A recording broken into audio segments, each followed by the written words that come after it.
Welcome to another episode of the Sleeper Dynasty Fantasy Football Podcast. I'm your host, Brandon Lehman. Thanks for tuning in. Please take a second to leave a 5-star rating and review on whatever platform you're listening from, and make sure to subscribe so you're notified when we post future episodes. It really helps a lot, and it's a great way to support the show. We are available wherever you find podcasts. Also, please follow us on X, Instagram, Facebook, and TikTok at Sleeper Dynasty. Sleeper Gang merch is finally here, and they are looking dope, guys. They're looking fresh. These are hand-drawn designs, and the shirts are super high quality. Nothing but the best for the hashtag Sleeper Gang. Y'all, these things are fire. So I got my shirt in the mail, and I haven't touched it since I got it because I'm scared to mess it up before I do the first pod. So I've literally just been keeping it on a hanger, just waiting to wear it, and I just keep staring at it. I probably should frame it at this point. But yeah, they're really, really high quality, really cool shirts. It's got Jordan Love, CeeDee Lamb, and CJ Stroud on the Sleeper Gang shirts. So go check it out. Support the show and go get yours on sleeperdynasty.com. All right, so some news. Since our last show reacting to the first round of the NFL draft, Travis Kelce signs a 2-year extension as the NFL's highest paid tight end. And this is something, I mean, we were wanting to see, right? Because Travis Kelce is getting up there in age. He's an old man now. So we need to see him get paid money so that we can see that the team is still invested in him and that he's still invested in the next couple of years. I think Travis Kelce, at this point, we're looking at him on a year-to-year basis because he's just that old. So is it a window to buy him? Probably, because I think the Dynasty community has really dropped his value, and there's no better cheat code than Travis Kelce. I mean, in the playoffs last year, he came right back to speed. I know we were a little disappointed because when you draft Travis Kelce, you draft a guy that is a cheat code for your league. I mean, he's like 2 positions in one in your tight end slot in a position where you don't usually have consistent scoring. I think last year changed a lot with the tight end position getting a little deeper, but it was still disappointing. Travis Kelce having not his best year ever, but still finishing as like a top 3 tight end. So it really doesn't matter. I'd say right now, Travis Kelce is definitely a buy. Definitely a buy. And if you're in a position to where you could win your league and you don't have a tight end that's your missing piece, go buy him. And maybe wait until he has a couple disappointing weeks and then the owner of Travis Kelce is really getting fed up with it and then go after him. But I would say go after him. He's one of those guys that's going to score more points than his dynasty value at this point in his career. All right, so today we have rookie rankings. Top 24 rookie rankings. Guys, if you're anything like me, you already are trying to schedule all your rookie drafts right now. And so I know we got to get our rankings down. So I've been trying to wait a little bit after the initial reactions to the NFL draft so that I could see kind of where people are putting these guys and see where I agree and disagree with consensus. So with that being said, let's get into it. These rankings are Superflex, tight end premium. So keep that in mind for the scoring. First, right off the bat, we got Caleb Williams. He went first overall. This is kind of chalk. It's these top 7, 8 guys pre-draft are going to be about the same. It's just going to be a little bit of a different order, in my opinion, for my rankings. So we're going to talk about that. But Caleb Williams, 101. There's nothing more to say there. At number 2, we got Marvin Harrison Jr. Now, you could make an argument that Marvin Harrison Jr. could go before Caleb Williams, and that's fine. in your own rankings. In my rankings, he's going after Caleb Williams. Just because it's Superflex, Caleb Williams has that upside. The Bears are giving him weapons. It seems like it's going to be a really, really good year for Caleb Williams, and he seems really safe. Marvin Harrison Jr. also feels really safe. So if you want to put him above Caleb Williams because maybe you're stacked at quarterback, that's fine. Go for it. I think that Marvin Harrison Jr. is a stud, and I think they're in the same tier. He went 4th overall to the Cardinals. He's going to be fed by Kyler Murray. He seems really safe. Really, really safe. He's going to have a good target share. He may come out and beat the rookie receiving yards record right off the bat. I mean, there's people projecting him easily for 1,100 yards right now, but there is a scenario where he just really has an amazing rookie season. So we're not going to get too hyped up about it, but he's safe at the 2. All right, so that's tier 1. Next tier 2, at my number 3, we have Malik Neighbors. Now, Malik Neighbors didn't go to the Chargers, as I thought he would at pick 5. He went to the New York Giants at 6. So not as good as having Justin Herbert throw you the ball, but he immediately becomes the one. He immediately is going to have a big target share. He immediately is going to be the guy. And the Giants haven't had a guy for a while. And I do like how the Giants are giving Daniel Jones another shot. Let's give him a weapon. Let's see how he does. And Daniel Jones shouldn't have a problem feeding Malik Neighbors. Okay? Malik Neighbors will be fine. So that's why I got him at number 3. At number 4, we got Jaden Daniels. Jaden Daniels taking number 2 in the draft to the Washington Commanders. That's a great spot. It's better than going to the Patriots. So, and Jaden Daniels was already my number 2, so this doesn't really change. He's still my number 2 quarterback. He's going at 4 behind Malik Neighbors. If you want to take him in front of Malik Neighbors, that's fine. That's just my preference. These guys are both in the same tier to me, tier 2. Don't forget with Jaden Daniels that he is 23 years old and he's a little bit older for a quarterback. So that is something to keep in mind. If we're looking back on this in a couple years, that's something to think about. Like, I do like him. He's my second quarterback overall, but the age is always something that concerns me. Age is something I really look for in quarterbacks, to be young.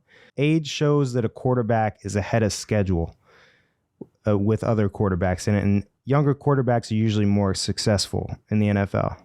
All right, so tier 3, pick 5. We got Barack Bowers. I know. He went to the Raiders. The Raiders got Michael Mayer. This sucks, okay?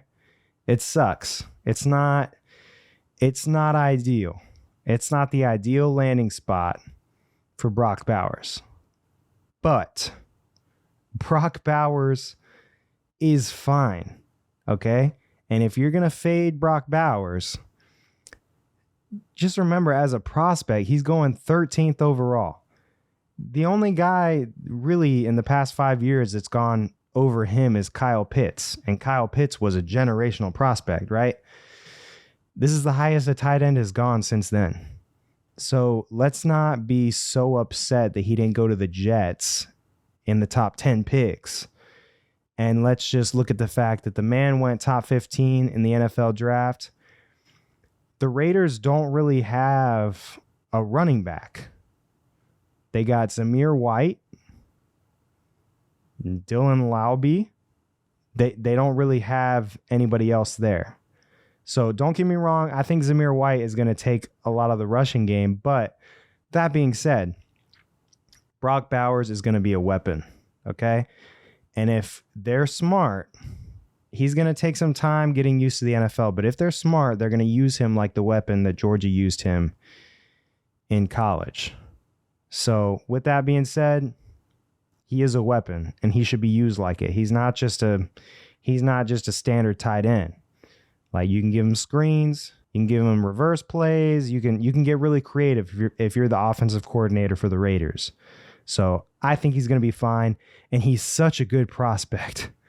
And in a tight end premium league, I can't not take a guy like that before some of these other guys. He's just that good. At pick 6, we have Rome Odunze. Now, I haven't done his profile yet, but I will say that I've disrespected Rome Odunze a little bit because I didn't know where he was going to go exactly. I didn't feel like I felt like the community was hyping him up a little bit. He went 9th overall in the draft to the Bears. Right off the bat, I'm thinking, all right, his target share isn't going to be great his rookie season, okay? But he's still got the draft capital, and he's still going to be elite, okay? He is elite. I was just concerned that he would maybe fall to the late first, but no, he got the draft capital. He's going to be the guy with Caleb Williams. I don't believe in stacks. I don't think stacks really matter for fantasy. Just get the best guy available, but he's going with Caleb Williams. Now, let's not try to put so much on Caleb Williams' rookie season. Let's not try to project that Keenan Allen, DJ Moore, and Rome Odunze are going to have 1,000-yard seasons. Okay? Let's not do that. Let's be a little bit patient with Rome Odunze. And to be honest with you, he has the upside to be the best wide receiver in that room. He could be. He could be the most talented receiver. He definitely has a draft capital. So, yeah, they bring in Keenan Allen, let Rome Odunze get his feet wet. And then, by the end of the year, he could be leading this team in yards. We don't know. But I still think that Keenan Allen is going to lead the team in yards. And along with DJ Moore, he's going to have a pretty big target share. So it's going to be hard. And we really shouldn't put high expectations on Rome Odunze's rookie season. But he's that good of a prospect that he should still be going here at number 6. All right, to end tier 3, at pick 7, or number 7 in my rankings, we have Drake May. Listen, he went 3rd overall in the draft. It's not pretty. He's going to the Patriots. But don't hate on Drake May. Like, he went 3rd overall, guys. And I know the landing spot isn't as pretty or flashy as some other guys in this draft class. But Drake May has the tools. They gave him a couple weapons. They gave him Jalen Polk and Javon Baker. Let's see what he can do. They also gave him Jaheim Bell, the tight end.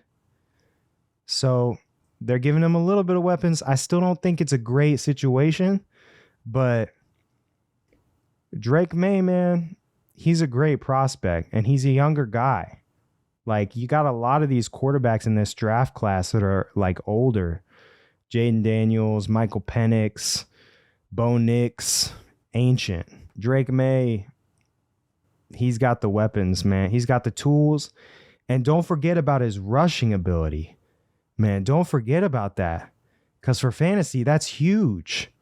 For fantasy, him running for 300 to 500 yards, that's gonna keep his base scoring up there. So that gives him a floor. And we don't really need to be scared, because if he's going into the Patriots and he's going to be that whole offense right off the bat, if he just starts running the ball, he could have one of those, like whenever Daniel Jones had his good season, that came off of a lot of rushing yards, right? So if Daniel Jones can do it, I have full confidence that Drake May will be fine. So that's why I have him going here at number 7. All right, pick 8. This is where things get interesting, right? 7, chalk. We all knew that those players were going there. We just didn't know exactly what order. But pick 8, we got J.J. McCarthy starting off this tier. J.J. McCarthy, who got a lot of hype. We didn't know if it was real. And he didn't move up into the top 5 of the draft. But the Vikings went and got him at pick 10. Traded with the Jets. They're serious about him, man. And he's going to be the guy. And he's going to have Justin Jefferson, Jordan Addison, TJ Hawkinson, Aaron Jones. I mean, this is a good spot. This is a really good spot. It's almost too good, right? It's almost too good to be true. And we can already see that his ADP is rising because of that, right? Because he's going into such a good spot. Now, something about that kind of scares me a little bit because I don't really trust the Vikings right now. Maybe that's just the Packer fan in me. But listen, JJ McCarthy, I believed in him as a prospect. There's people that have him over Drake May. Not me. All right. I think JJ McCarthy, I think we need to hold our expectations a little bit. But he should be going here because he has value as a quarterback in Superflex. So this is where he should be going. Next, we have a wide receiver. And it's not Xavier Worthy. It's Brian Thomas Jr. Okay? Hear me out. I know everybody wants to overreact to the Xavier Worthy going to the Kansas City Chiefs with Patrick Mahomes. That's great. Okay? That's great. I already liked Xavier Worthy. And I already thought he was going to the Chiefs. So Brian Thomas Jr., on the other hand, was my wide receiver 4 before the draft. And he's going to be my wide receiver 4 after the draft. He went to the Jacksonville Jaguars at pick 23. And listen, he has a chance to be the guy in Jacksonville. They literally cut Zay Jones right off the bat. They said, get out of here, man. We're replacing you. And Zay Jones was pretty decent for them. So that's a big deal. But then you got Christian Kirk. You got, Evan Ingram. I think by the end of the season, Brian Thomas Jr. is leading that team in receptions and yards at the wide receiver position. He's that talented, man. He is fast. He is big. He runs a great route tree. I mean, Brian Thomas Jr. is special, man. And I think he's going to be special with Trevor Lawrence. I think Trevor Lawrence is going to feed him. They throw the ball a lot in Jacksonville. So he's going to be, hopefully, leading the team in targets by the end of the year. At number 10, now we have Xavier Worthy. All right? Now we can put him here. Listen, he's small. He's still a $168, and he's trying to tell the media he's going to be a $175. But that's a little concerning, but he's fast and he's jittery. And we've already seen some videos where he's dropping balls. I don't really care about that, man. He's a receiver. He's going to catch the ball. He's good, man. His production profile, age-adjusted production profile is great. He's fast. He showed that in the 40. So he's got some speed, and he's going to be teamed up with Patrick Mahomes. I mean, that's what you want. But there is a little bit of a crowded room there in Kansas City, and I think we're all just like immediately saying, oh, Xavier Worthy, like he's gonna be the guy. Travis Kelce is still there. Rashee Rice is still there. Marquise Brown is still there. Listen, Rashee Rice, we don't know how much time he's gonna miss out on, how much time he's gonna get suspended, but listen, Rashee Rice is still going to be the guy. Okay? I mean, that may change by the end of the season. But I still expect Rashee Rice to be the guy or to at least take up enough of a target share, him and Marquise Brown, where Xavier Worthy struggles a little bit to get the production on the fantasy side. Patrick Mahomes might have a great season with these guys. So I could see that offense being pretty great this year. But just keep that in mind. I mean, I have him here at number 10. So I do like Xavier Worthy, but I think there's just some people hyping him up a little too much. A little too much would be ahead of Brian Thomas Jr. for me. Next, we got tier 5. And starting off that tier at number 11 is Jonathan Brooks. Okay? He went to the Carolina Panthers. He got that second round draft capital. That's what we wanted. And in a running back class that is just garbage, absolute garbage. You gotta pay up a little bit more for this running back, because this is the one. This is the one you gotta have. And if you don't get this one, there's still another one you can get, Trey Benson, right? I still like Trey Benson. But after that, it starts getting a little bit scary. So he's going to go at the end of the first. And if you need a running back, this is the guy. Don't wait for a running back. Pay up, because this is the one that you want out of this draft. Next, we got Keon Coleman. Man, Keon Coleman was being faded before the draft like crazy. In some leagues, I was seeing him going in the third, in the fourth. Not anymore. Not anymore. The Bills get him at the beginning, at the top of the second round, after moving back from Xavier Worthy. And they say they want Keon Coleman to be their guy after losing Stephon Diggs. So right off the bat, you got Khalil Shakir. You got Curtis Samuel. I think Keon Coleman is good enough of a prospect to immediately go in there and he's the X, right? He's the guy. So he could develop into Josh Allen's number one weapon. And that's exciting, right? That's why we are getting so excited about Xavier Worthy. So we really should be getting excited about Keon Coleman. And I really, after looking back and watching the film, Keon Coleman was being faded pre-draft. But I think that draft capital right at the top of the second, basically a first-round wide receiver, that's all I needed to see. And he's young. He's athletic. Was he slow in the combine? Yeah, he ran like a 4.6 something. But listen, man, Keon Coleman, it doesn't look like it on tape. He's a big dude. And he's pretty fast for his size on tape. So he's fine, man. I mean, does he have some route tree issues? Matt Harmon's reception perception profile on Keon Coleman, it isn't great. So he's got to work on his route tree. I think he can do it, man. I think he's a stud. And I think that's something he can work on in his game. So that's why I have him right here. All right, next at number 13, we got Ladd McConkey to the Chargers. He's the guy, right? And nobody likes Quentin Johnston anymore. You got Joshua Palmer there. This is one where I think the consensus, the community is going to be a little bit higher than me with Ladd McConkey.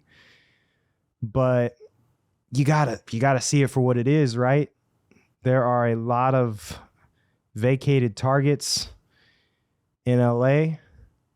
Justin Herbert's going to be throwing him the ball, and he looks like a stud. His production wasn't great at Georgia, but he was super efficient, right? Super efficient with his touches. So, yeah, I think he comes in and he can be the guy. He can definitely be the guy. So, Ladd McConkey, man, he goes into a great spot, and this is where I think he should be going, at the top of the second, 201. All right, so Jonathan Brooks, Keon Coleman, Ladd McConkey, that's tier 5. To start off tier 6, we got Trey Benson. All right, and I wanted to start him at the top of this tier because, like I said, running backs are garbage in this draft. And so that makes me want to pay up a little bit more for Trey Benson. He goes to the Cardinals, gets some day 2 draft capital. Notice how I said day 2 instead of round 3, because it just sounds better. So he gets the day 2 draft capital. And yeah, man, I really like this spot with the Cardinals, man. And when I saw it, Wyatt Phillips has been on the show before. He's a big Cardinals fan. He's been saying James Conner is the dude there. And I think he will be at the beginning of the season. But it's like I said, towards the end of the year, man, I could really see Trey Benson taking that role, especially with James Conner. He's very injury prone. So I think he's the dude there. And I think that's a great spot for him. I think he's immediately going to take over a huge running game. The Cardinals really want to run the ball. So that's a great spot. And Trey Benson, he was a lot of people's RB1 before the draft. He's not anymore for me, but he's one of two guys that I want. And then from there, it's kind of slim pickings. It's kind of just throwing darts at running backs. So these are the two guys I'm comfortable with. Next at 15, we got the 8th overall pick in the NFL draft, Michael Penix Jr. to the Falcons. And listen, if I'm in a draft, I hate taking this. I hate taking Michael Penix Jr., but maybe that's just because of the situation, right? He's behind Kirk Cousins. For how long? Maybe it's just a year. You know, there's people who've dug into the contract, and it looks like it could just be a year gig with Kirk Cousins. He's coming off an ACL injury. So you'll notice I have him before Bo Nix. And listen, that's because they're pretty close in value. And that's based off of their current situations. They're close in value, but Bo Nix is the guy, right? Michael Penix Jr. isn't, and they're still close in value. So to me, what that means is that if Michael Penix gets the opportunity, which he could the first game of the season with Kirk Cousins coming off an ACL repair, so his value is going to shoot up. So maybe this isn't a long game play with Michael Penix Jr., but play the value. Take the quarterback. His value is going to go up when he gets that opportunity. So if you want to sell off of him, just wait. Just wait. It's like you're just putting that value into a safe place, right? And then you make the decision whenever he gets that opportunity. Watch his game, see how it goes, and then from there, you can trade off these guys, okay? But Michael Penix Jr., in my opinion, is the better of the two between him and Bo Nix. You know, those guys are putting their ass on the line for Michael Penix Jr. And there's a reason for that. He also would have an amazing offense as soon as he started, which is why his value would shoot up, because everybody's like, oh man, he's throwing to Drake London. Oh man, he's throwing to Kyle Pitts. Oh man, he's got Bijan. Yeah. So yeah, Michael Penix Jr. is over Bo Nix in these rankings. Get over it. Next, we got Bo Nix. Before the draft, I hated him. Okay? He was a second-round quarterback, in my opinion. I still think that may have been where he should go, but the NFL liked him enough to get him. And Sean Payton looked pretty stoked to get him. And, I said right after the draft, it looked kind of fake because they were all celebrating. They got Bo Nix at 12. But listen, man, Bo Nix is ancient. He is 24 years old. But his stats, his college stats are great. They're great. I mean, he protected the football. He looks poised in the pocket. He makes good reads. He's also athletic. He can take it in for touchdowns. He can run with the ball. So, is it a great situation there with the Broncos? No, I don't think they have a stacked wide receiver room, but he also got his buddy Troy Franklin to come with him. He knows how to feed Troy Franklin, and he's going to have Cortland Sutton, Greg Dulcich, Marvin Mims. Who knows, man? Who knows? So that's why you got to take Bo Nix right here. You got to take Bo Nix. You got to take the quarterbacks. I mean, I'm sure somebody will take them before these picks, but I was just in a draft where I got Bo Nix at the end of the second. So take him. All right, next at number 17, we have Xavier Legette. Xavier Legette. Legette, whatever. Man, I dropped him in my rankings whenever I heard him talk. I know that's awful, all right? But man sounded like he had zero brain cells. I'm just gonna be honest with you guys. Like, I've been around a lot of people that have thick Southern draws, but man, that man doesn't sound like he's got much going on up there. But he can play some damn football. And he looks like A.J. Brown, dude. And I wasn't very high on Xavier Legette before the draft. But you see him go at the end of the first, and then you start thinking like, oh, shoot. Like, if they're giving him first round draft capital, don't get me wrong, it's the Panthers, right? And the Panthers could be making a mistake. I mean, he had no production until his 5th year in college. And then he had a lot of production. He had a great season. But he had nothing. He had nothing before that. And so it is kind of concerning. You know, I think he lost some family members. And, you know, he had a COVID year. So there's some excuses as to why that was the case. But that last season was incredible. And he is an athletic freak. And I love Xavier Legette. And even putting him this low for me, putting him below those two quarterbacks, it hurts me. It hurts me. Because you're looking at a guy whose athletic profile is insane. He's 6'1", 221 pounds, and ran a 4.39 40 at the combine. Dude, he's a freak. And when you watch his film, it's A.J. Brown. It's A.J. Brown. That's who this man is. He looks just like him on tape.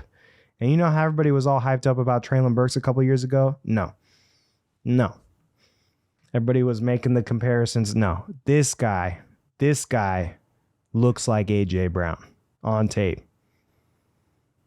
He is fast for his size. And he looks like he can move around very fluidly for a guy that is that big. And so that gets you excited, man. And it makes me forget about the fact that he's 23 going to be 24 years old by the end of his rookie season. But the athleticism of Xavier Legette, he's going to be the guy. And Deontay Johnson is going to lead the team in targets to start off the year because Deontay Johnson is just a great football player. But I think by the end of the year, I think that's what the Panthers need, man. He's got a wide catch radius, and Bryce Young just needs to put it in some area around him. And this is really going to help out Bryce Young too, right? You got Jonathan Mingo, who was awful last year.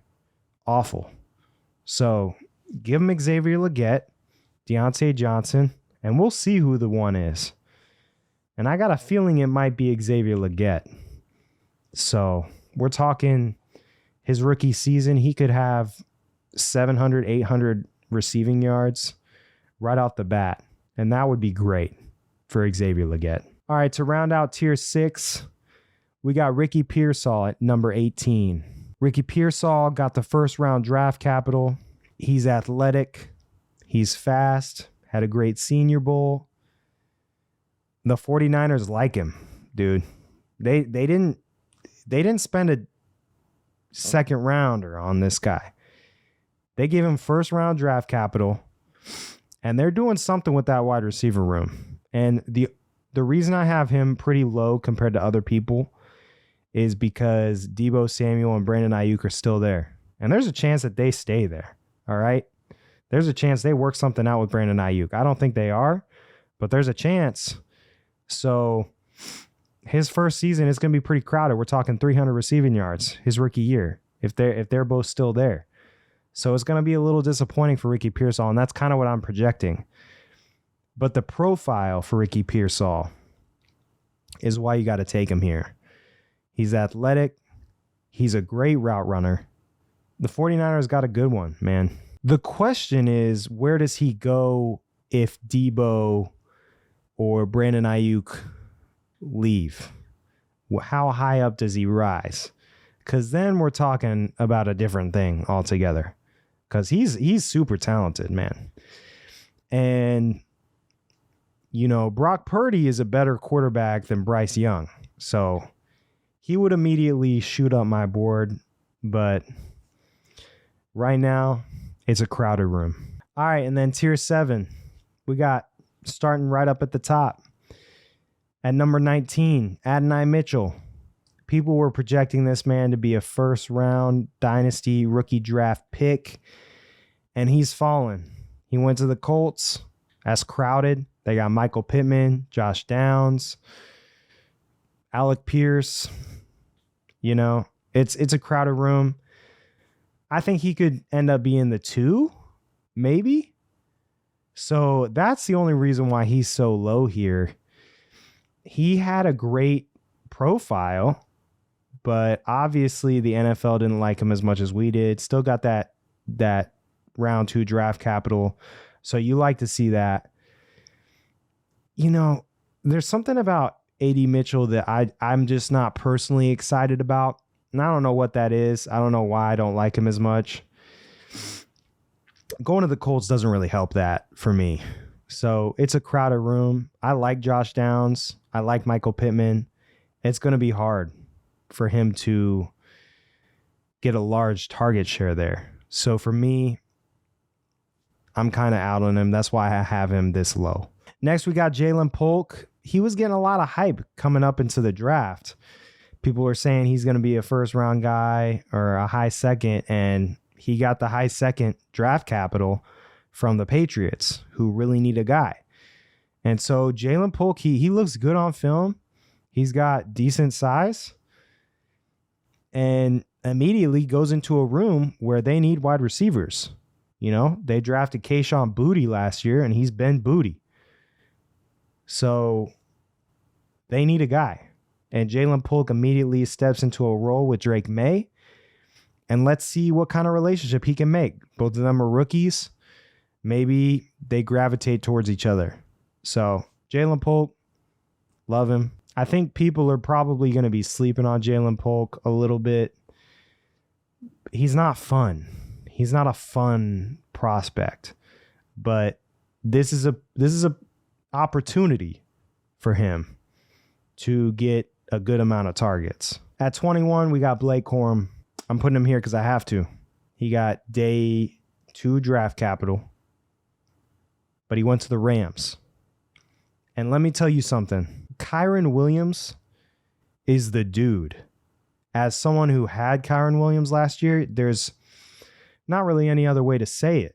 I mean, he is a freak. There's no way that Sean McVay is looking to replace Kyren Williams. This pick was to give Kyren Williams some breathing room. All right, to give him a break. And, that could help Kyren Williams. That could help him. It could make him more efficient when he does have the ball. So, in no way, shape, or form do I think Blake Corum is going to come in and take over Kyren Williams' spot. I don't think that's the case. But I'm not going to fade Blake Corum to the point where, I'm not drafting him. Most of the community thinks that Kyren Williams is still going to be the guy. At some point, you got to take a shot on Blake Corum because he did get that draft capital, that day 2 draft capital. And if Kyren Williams goes down, he could have a role. I don't like him necessarily because he's a little bit older. But he's a decent running back. He can be a workhorse. He's shown he can be a workhorse in college, and he can be a good goal line guy for sure. So this is where I have Blake Corum. At 22, we got Troy Franklin. He had a fall from grace. He went in the 4th round of the draft after we were all thinking he could possibly be a first-round pick. That's awful, right? We don't like that at all. But he did go to the Broncos with Bo Nix. So you like to see that. You love to see that, really. Because Bo Nix, right off the bat, you got Courtland Sutton, but maybe Troy Franklin competes for those targets with Marvin Mims. So immediately he could be the number 2 guy. You love that for Troy Franklin. Him and Bo Nix's connection was great at Oregon.